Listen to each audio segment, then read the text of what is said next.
Hi guys, my name is Darien and I'm the co-founder of Learning Time. So actually my family background is Indonesian Chinese, but I was born and raised in Hong Kong my entire life. A few years after I was born, my parents started a preschool in Hong Kong, and those first few years I was basically their trial student. There was a lot of trial and error basically. Now 20 years later, they're now one of the top international preschools in Hong Kong called Tutor Time. So from the ages of around 7 to 18, I spent most of my free time and after school, summer holidays, basically helping at school. I remember when I was like 7, I was already in the classrooms helping. I wasn't really that helpful, but it was still a great experience for me. And then later on, when they had expos, I actually handed out flyers for them. And in my teenage years, I remember also hosting some fun summer activities for their students. In my later teenage years, after high school, I went to a small liberal arts college in the US called Davidson College because I really wanted a strong program for biology and psychology. But later on, I actually just committed to psychology with a focus in child psychology. So in my second year of uni, I actually came back to Hong Kong in the summer and I continued to help out at my parents' preschool. During a conversation I had with Frances, my sister and co-founder, we actually realized that a lot of the parents in the preschools, they were telling us that they're starting to realize the importance of bonding and playing in the early years, but they always said I have no idea what I should be doing with my child at home. So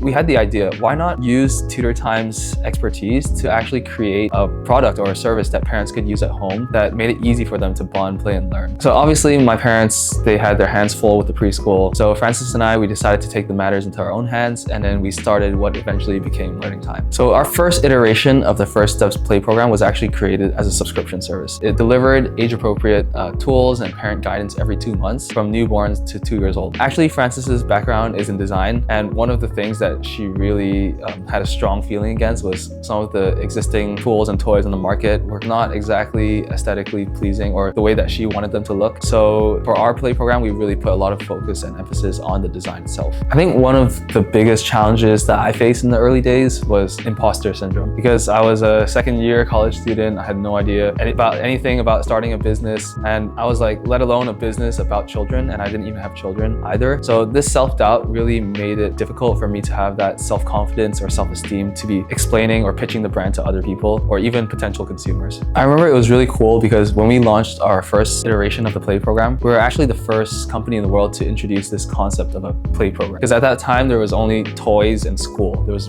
nothing really in between. So some parents immediately loved our mission and they really understood it. But other parents, they kind of mistook it as another tutoring company or preschool.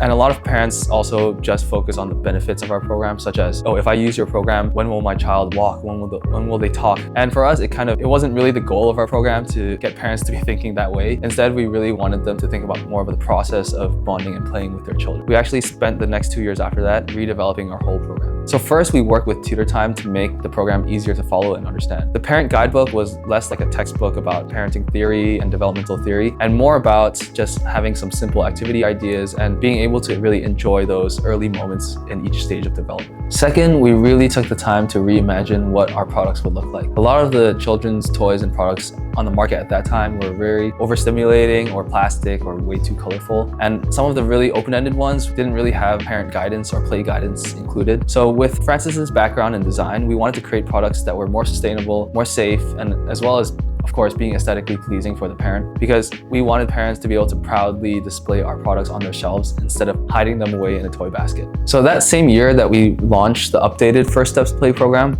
we actually got invited to join Hong Kong's biggest design award called the HK Smart Design Awards. And they basically recognize design from all sectors, ranging from education to furniture and more. We actually joined thinking, why not just try, right? And we moved through the stages and eventually we got nominated as a finalist. And yeah, at last we actually won the gold prize, which was really cool. We didn't expect it at all, but that was a huge moment of validation for us, not only because we're making things that are functional and educational, but also because our designs were being recognized as well. We actually brought Learning Time to Indonesia quite early on in 2018, and our family actually comes to visit Indonesia quite often, and we really love the culture here, especially how family-oriented Indonesians are, so we thought that Learning Time would naturally make a great fit here. We operated Learning Time very quietly actually for several years, but over the few years, we saw the natural interest in our brand grow. So in in 2024, we decided to dedicate more resources into growing learning time in Indonesia. So the first step was actually expanding our team from 2 people at that time to now 12 people. And we really focus on hiring people who share our vision of learning time to help build this brand that parents could use for bonding and playing and learning. And with the launch of our newest First Steps Play program, we're seeing more interest than ever before. As we continue to build learning time, we're realizing we're not just building a product, because all the parents that use learning time actually share the same sentiment that the most important things in the early years are the high quality bonding and the interactions. And these are what determines the future outcomes of development. And these are things that no AI or no technology could ever replace. So we're simply here to create the tools and guidance to help parents achieve this. So now Frances actually spends half her time in Indonesia running the operations and marketing, while I'm still based in Hong Kong because I'm really focusing on the development. I work closely with Tutor Times till this day, developing the programs, and we're actually working on a few exciting projects that will continue to capitalize on the moments that parents and children spend bonding and playing and learning in the early years.